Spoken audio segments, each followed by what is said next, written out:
Hello everyone, my name is Ada Aquari.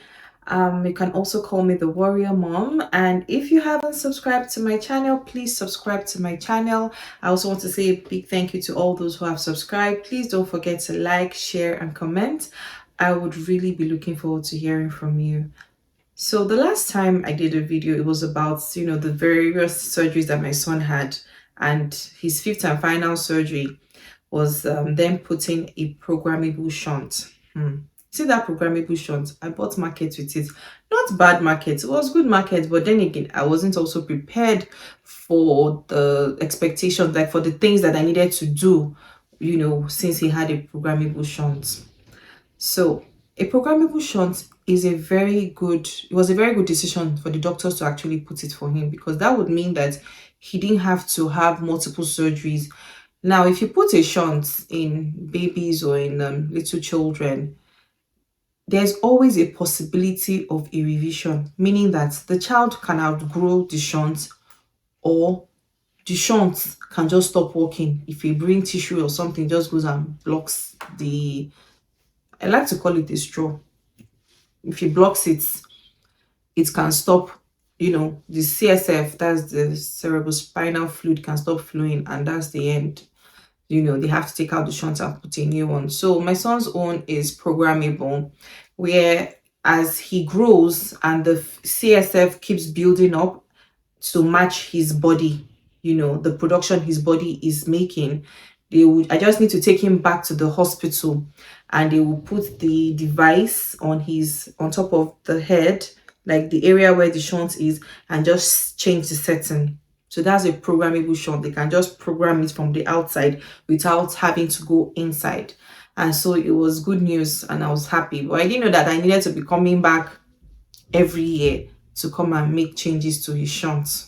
It wasn't funny. Oh. That same year, 2019, I went back. I think that was like 6 months after. I took him back for his medical checkup, and they said everything was fine and he was okay. And I had to bring him back the following year. I was very happy. At least I can breathe and focus on the aggressive therapy they had asked me to start for him. Only for COVID to happen. COVID happened. My visa had expired. They were no longer, the embassy was closed, and we had to start thinking of what to do. Of course, we are afraid that, let it not be that he has added one more year and that hydrocephalus is going to come back, because it puts a lot of pressure on the brain.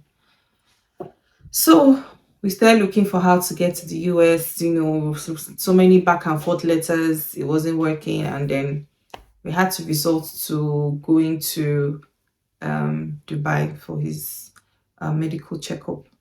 And when we got there, they said, they had to look for the programmer and all of that. So we're thankful that somebody even had it, because it was very difficult to get. Let me even take you back. So while we were in Nigeria, we had already started panicking, because it was time for him to go for his medical checkup, and we couldn't because of COVID. So we started seeing, the neurosurgeons that were, in different hospitals in Nigeria. And they told us to do a CT scan. Did a CT scan, because remember I said we can't do an MRI because of his the magnetic in his shunt. And the CT scan was looking like there was a buildup of fluid. That's what the scan showed, that there's still fluid in his head. And that these programmable shunts cannot work in Nigeria. That we needed to remove that one and put a localized one that can be managed in-house. And I said, how can I remove what is best for him? Like, the programmable one is even better, and I'll remove it to put a localized one, just to manage, so that it's easily managed here. And that was when I started thinking, this once a year thing is not sustainable. Oh. Traveling, going helter skelter, looking for programmer to program shunts, looking for which country has it and which country doesn't have it. And don't forget the finances that goes into these trips, because that Dubai one that we went to, they finally found the programmer. They came, they adjusted what they needed to adjust, and did the CT scan, is fine. But the finances that goes into those medical trips, they were not funny. And I think that was at that point that we started thinking of, what to do next. And that's how the thought of Canada came to my head. Oh. People were getting PR left, right, and center. It was never a dream, it was never a wish. But because somehow medically my son needed to be in a country where he had access to a programmable shunt, the device, medical checkups, MRIs, and also I just knew that it was better for him to, to be able to be in a country where he would get the care that he needs. So we came back to Nigeria from Dubai, and we started looking for therapy. So the therapies that we were finding at that time, they were very expensive. Oh. These are the things that you don't even know about until it reaches your doorstep. Therapy, 25K a day, 35,000 naira a day for therapy of 2 hours. The amount of money that women with special needs, parents with special needs children spend, it's not easy. It is not easy. I saw therapies for 35,000, 30,000, 25,000 a day. And they're telling me your son needs aggressive therapy. Aggressive is 5 days a week. Please, you guys should do the maths.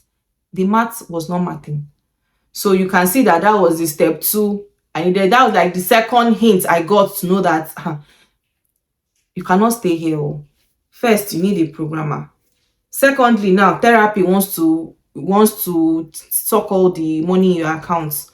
But then again, as parents, you want the best for your child, so you want to give your all, and and all of that. But then again, you have to be realistic with giving your all. And that was how, again, the second hint came for me to start looking at this Canada thing very seriously and deciding what I wanted for my son and what I wanted for the rest of the family, because we had other children and so much money was going into one child. We needed to make a hard decision, So there were also places I even went, there's no place I have not gone. I went to Igondo. I went to Oshodi. I went to Jakonde in Isolo. I went to Lutz. Anywhere that therapy was like 500 naira. Yes, there was 500 naira a day. I went there. So I was doing, there's one in Marina too. There was one I went to in Marina. So I'll do some days, I'll do the 500 naira and the 700 naira one, because they were mostly students that would just come and, I think students in their final year that would just do the therapy for, your child. And then like 2 days in the same week, I would now go to all those other expensive ones that were collecting. I think my son's one was 35,000 a day, so I'll do that one like twice a week. But it got to a point where I couldn't keep going all around Lagos for therapy. I needed to stick with one, and it was looking like the one that was really expensive was getting him to a place like he was getting better there. And so this warrior mom and the warrior dad closed their eyes and took him for 5 times a day in the therapy that we were paying a lot of money. Please just do the calculation. Don't tell me what it came to. Just calculate it yourself and know that we did that every day for 3 years. And in those 3 years, we're also planning and making all the necessary arrangements and research to get the Canadian PR, because it was not sustainable to keep doing that therapy and paying out of pocket, because HMOs in Nigeria do not cater to children with special needs. Unfortunately, they don't.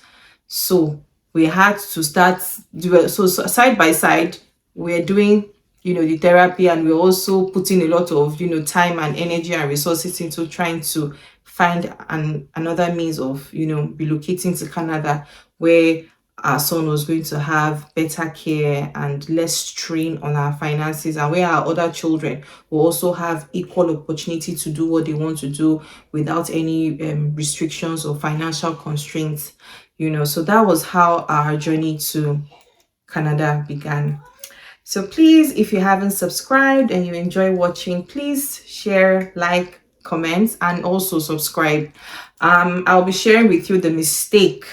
I made a mistake when I applied for my Canadian PR, and it was something that I just want to share with everyone not to do. something for you to be aware of. So stay tuned for my next YouTube video where I'll be sharing the mistake that I made when I was applying for my Canadian PR.